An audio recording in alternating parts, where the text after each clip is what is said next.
Hi. Well, thank you guys very much for inviting me. I really appreciate the ability to come to community groups, especially groups that are organizing ways for all of us to understand each other better.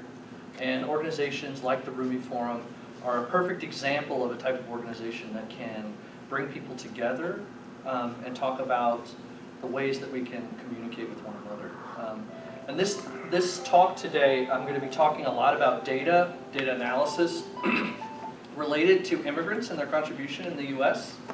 And I just want you to keep in the back of your minds as we're talking today that a lot of the important places where we can find common ground don't have to come from data. They don't have to come from facts. They can come from truths that we know about each other. Even though I don't have that as my sort of central core of what I'm talking about today, I think that the Rumi Forum offers a great lesson in the ways in which we can interact with one another.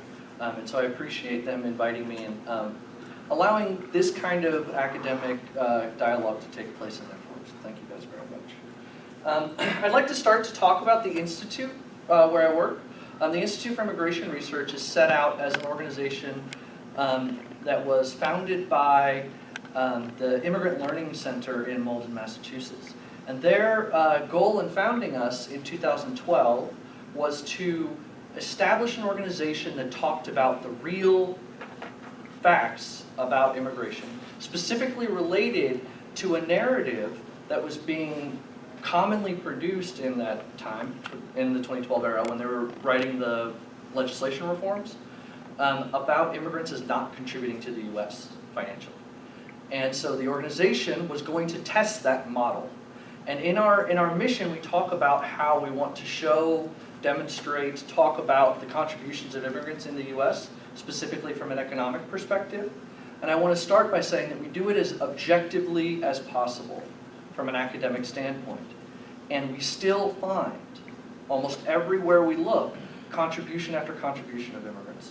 And so part of what we're doing here with the service that I'm talking about today, the Data on Demand service, is allowing that data to speak for itself in the hands of people who are actively working in the immigrant communities every day. Okay, so iDod. We created a service called Immigration Data on Demand. The idea behind this service is to give information to organizations to make their missions complete. To give facts, inject them into the conversation, and make the conversation about what's really happening, not what might be happening, what you're afraid of, what you're not afraid of, who you do or don't like.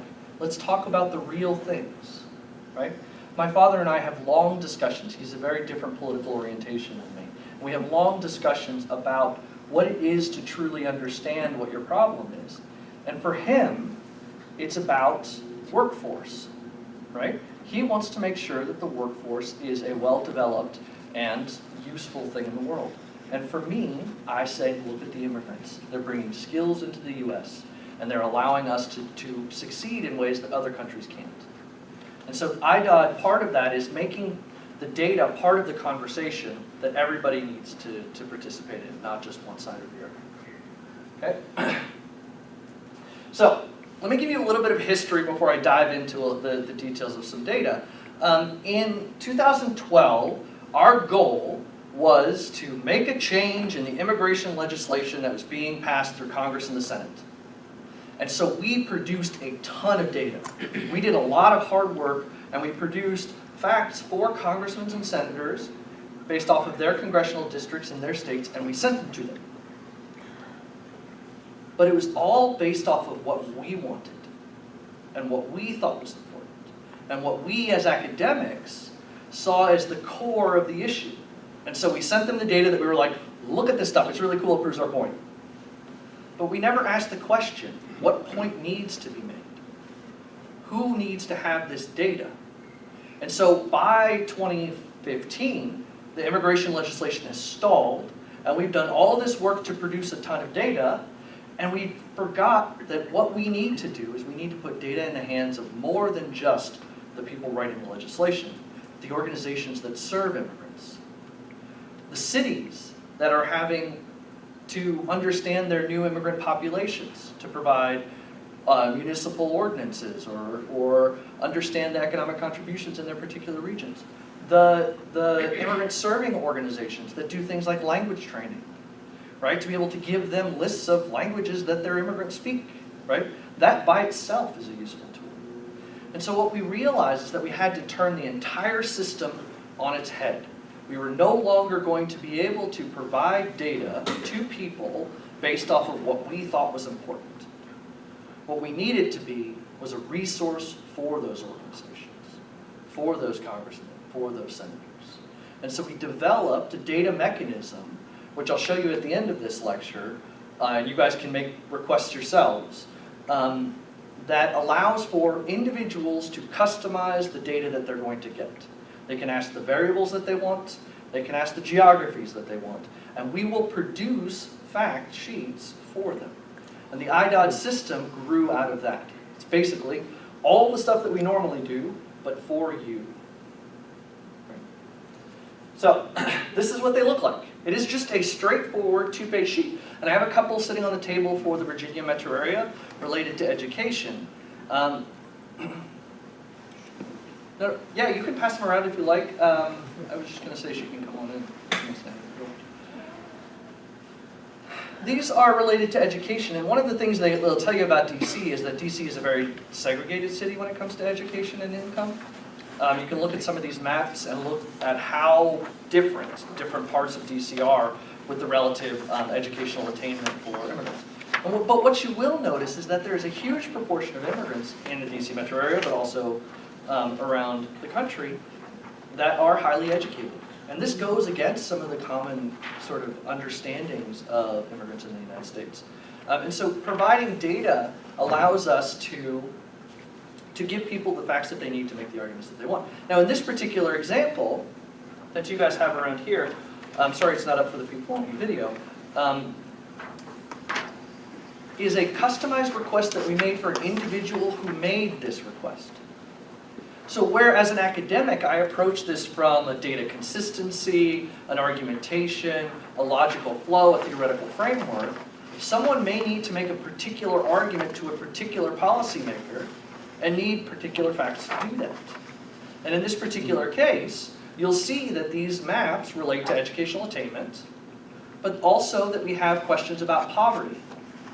And to think of whether or not educational attainment and poverty match one another as data sets, I would not have thought of that. And so this particular example, and then the example up here shows an example of year of immigration. On the left, the map is, or number of children in each family, or top 10 languages spoken at home, right? And so depending on where you're located, what you want to do or what you want to talk about, different data applies. And our system allows for a diversity of applications, right? Okay. So the reason I want to show you the fact sheets up front is because it kind of gives you an idea what you're going to get if you make a request. But also it gives you an idea of what this is. It is a micro-level analysis that we're conducting on the fly regularly. So it allows us to quickly respond to requests. It allows us to directly apply those requests to a particular issue. So if you're an organization that wants to know like the number of people you could possibly serve, or if you're a business owner who wants to adapt your menu so that it's in a language for the immigrants who live in your community, or if you are an immigrant business owner and you want to know potential other languages you might want to put your menu in, or if you are a workforce development person, you want to know the educational attainment of people in your area. These are all different kinds of applications for the same concept, in addition to the overall application for allowing people to understand the contribution of immigrants. And so I'm going to move a little bit into some of the data that we have and some of the results, just kind of to because it's my favorite part. And then I'll talk to you guys about how to make your own requests, and then we can talk about your questions and comments. Okay. So, some of the previous requests we've had include almost every geography in the United States. Almost every state in the United States someone has requested from us. It includes policymakers, it includes municipal organizations, it includes nonprofit organizations. The examples I'm going to give you for today include maps of Washington State, Washington, D.C., New York, Phoenix, Dayton, Detroit. And then I have some other additional data that I'm going to show you from some other places in the country. Okay, so this is the map that you're looking at on your fact sheet. It is often the case that the narrative about immigrants becomes a narrative about people stealing jobs or undereducated people or criminals, and that is absurdly false, right? If you just look at the map of DC, the distribution of people in these yellow areas, which is like the density of the population of DC, over 80% of the immigrants have a bachelor's degree, right? Which is completely unexpected when you show this map to somebody who's in policy. They're like, oh my goodness, they're all educated, right? And so these are the kinds of things that make really powerful arguments. There's another undercurrent argument here, which is about DC as a city, or the DC metro area as a city. Educational divides in the DC metro area are difficult. And that's something that even people in the DC offices understand and are working really hard to fix. But one of the things I will say is these kinds of maps show that very clearly, right? And so, but for this particular case, I mean, look, immigrants, they're educated, lots of them. Here's the same maps for Phoenix and Denver, right? Suburban populations of immigrants and urban cores that are all really highly educated. Everything in orange here is above 63% bachelor's degree, right? Which means of all the immigrants who are 25 years and older, because I didn't put kids in, that would be cheating, 63% of them are educated with a bachelor's degree. And the cool thing about this is if you're from Denver, if you're from Phoenix, you're looking at this map and you're thinking about the resources, the things that exist in those areas, right? If we look at DC, I mean, Tyson's Corner, right? Like huge numbers of educated immigrants right around Tyson's Corner, right? If you're looking at Springfield, you're like, okay, what's going on here in Springfield, right? What populations are these? What groups are these? And that's one of the questions we can answer. So some of the things we can answer are, you know, what's the most common country of birth? Or what's the most common world region of birth? And if that's what you're interested in, those are the things we can talk about. St. Louis.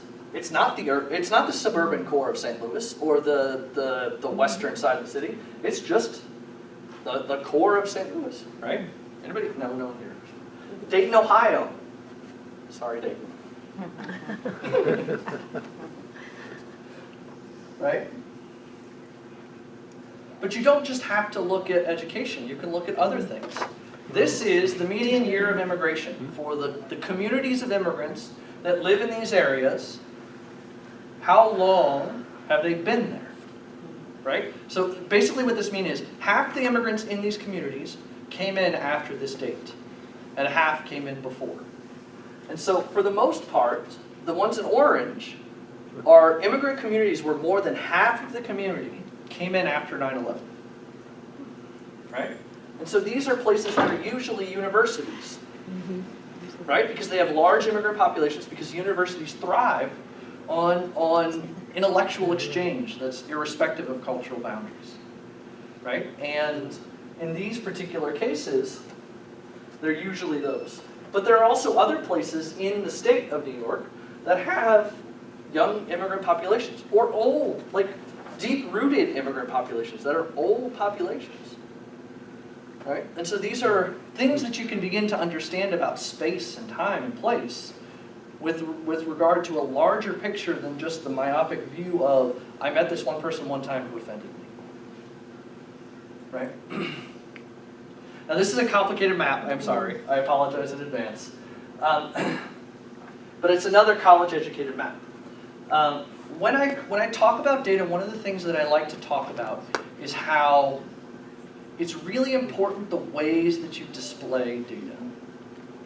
And for us, it is very close to our heart, because when you display data in weird ways, you can confuse the issue, right?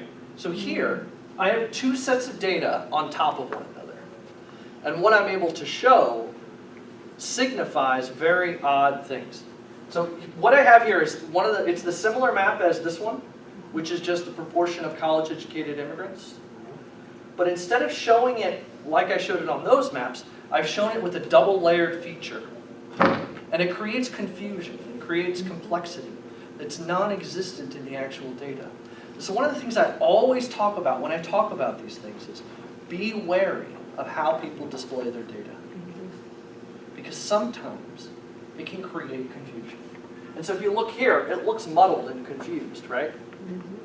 Right? These areas that are 68 and above %, right, in Washington, are confused and muddled.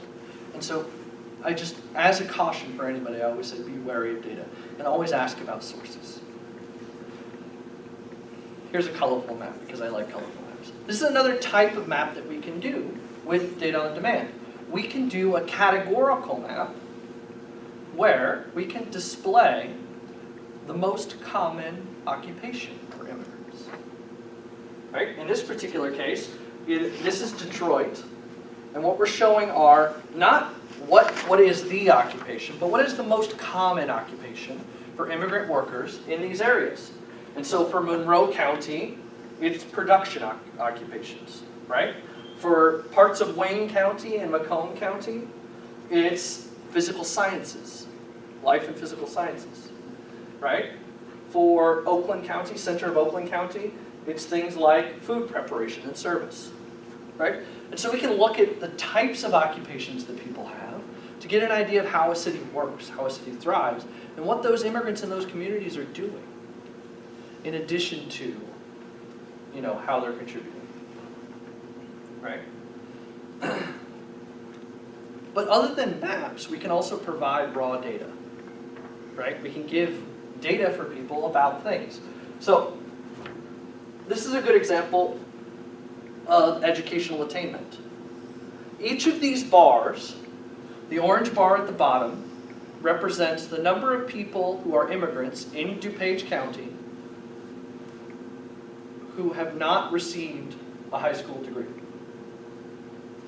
Right? Each of the green bars represent some who have gotten some college and have gotten a high school diploma. The red bar represents the people who have gotten associate's degrees. The light green bar is the bar with people who have bachelor's. And the purple is people who have a graduate or professional degree. And each of the bars represents a different world region of birth for those immigrants. So this bar is all of the immigrants who were born in North America. All of the immigrants who were born in Latin America and the Caribbean, which includes Mexico, even though I know it's North America. All the European immigrants, Asian immigrants, African immigrants, and immigrants from Oceania. Right? And one of the things, the stark things that you'll notice is look at Asian immigrants. This includes Asia Minor. Almost 70% of Asian immigrants in DuPage County, right, have at least an associate's degree. Right? And so being able to see this kind of data allows you to understand the ways that people contribute and work. Right? Right? Longevity of people. We can talk about those kinds of questions. Right? Now this is where it gets complicated. If you want, we can give you very complicated breakdowns of individual occupational groups for individual people. Like this is Texas. Who told me they were from Texas? Family? My wife. Yeah, Texas. Tell her that 8.6% of immigrants in Texas work in building and grounds crew. He came. Did you happen to know that office and administrative support, 7.2% of immigrants are in office and administrative support? That would be your job. Okay, and you can break it out by gender. So here's the thing, these are super interesting, and I know what's going on in your head right now. You're like, man, I wish you had a graph of X. Or man, I wish you'd show me a map of Y. Why can't we see in DC the number of Turks? You can. You just have to make your own request. Right? And so, If you guys are interested in the methodology, I can spend some time at the end talking about how we've done all this. I will say on the onset, I rely on a lot of publicly available data, especially as provided by the Census Bureau's Tigerland files and by Minnesota Population Center, which do a lot of really good data services, but we integrate a lot of that and create our own system of analysis. Okay? So, here's how you do it. Go to that website. You can do it on your phone if you want. You don't have to do it now, but if you want to, you can do it on your phone. It is iir.gmu.edu, which is our website, /iDod, iDod. And when you do that, you'll get our page. And all you have to do is click on this request form. When you click on that request form, it should automatically populate with a mobile app or a regular app, depending on if you're on a phone or not. I'm a little proud of that. It was hard work. And you will get our survey. Go through it. Fill out all the questions. It's worth your time. Because once I read it. I literally read every one. And I make sure that it's right. And I make sure that it goes through our system properly. The most important thing you can put in this is your email address. Because how else am I going to send you the stuff?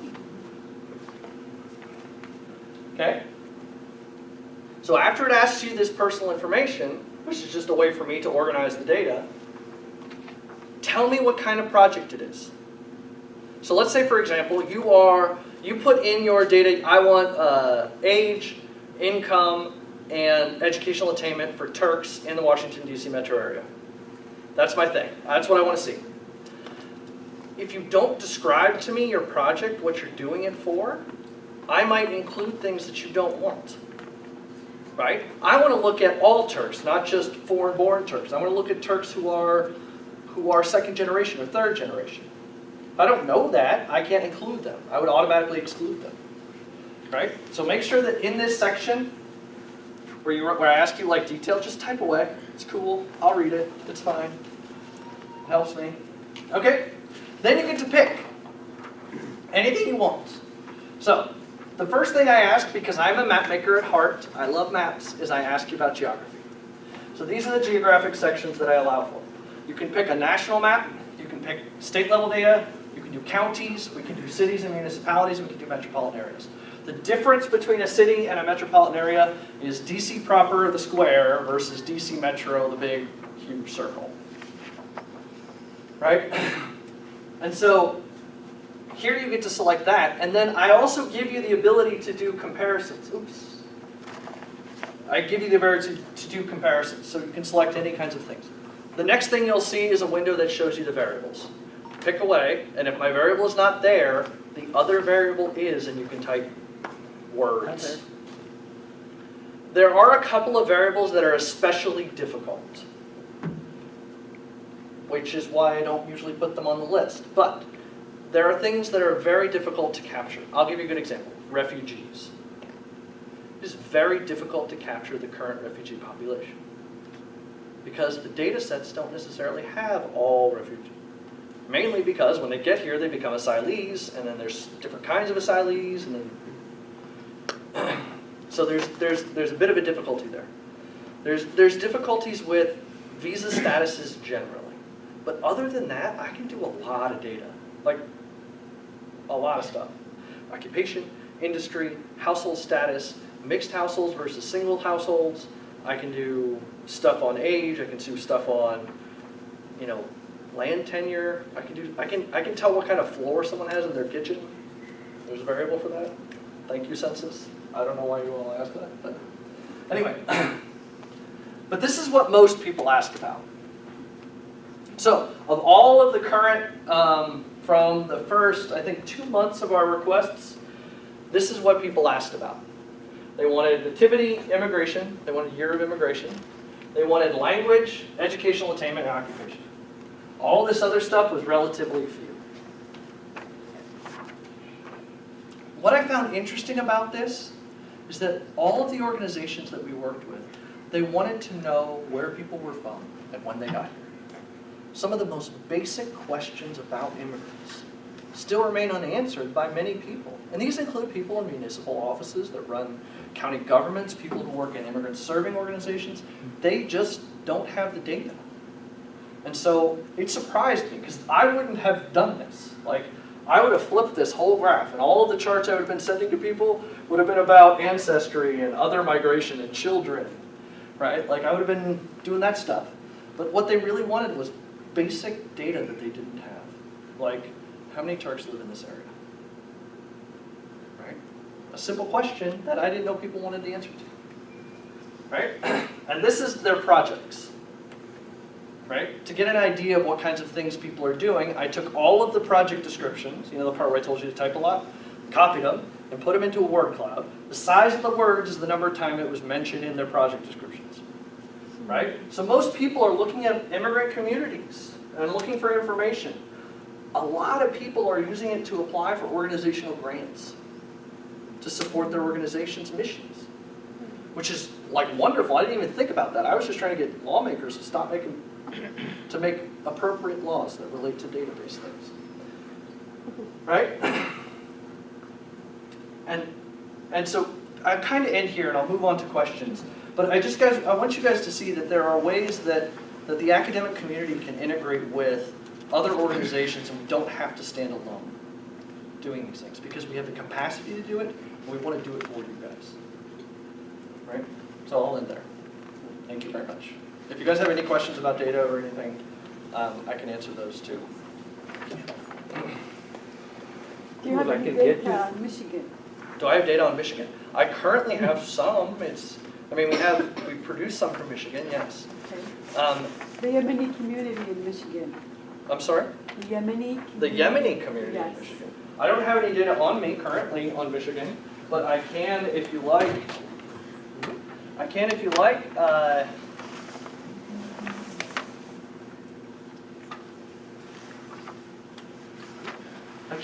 Look some up and create you a fact sheet.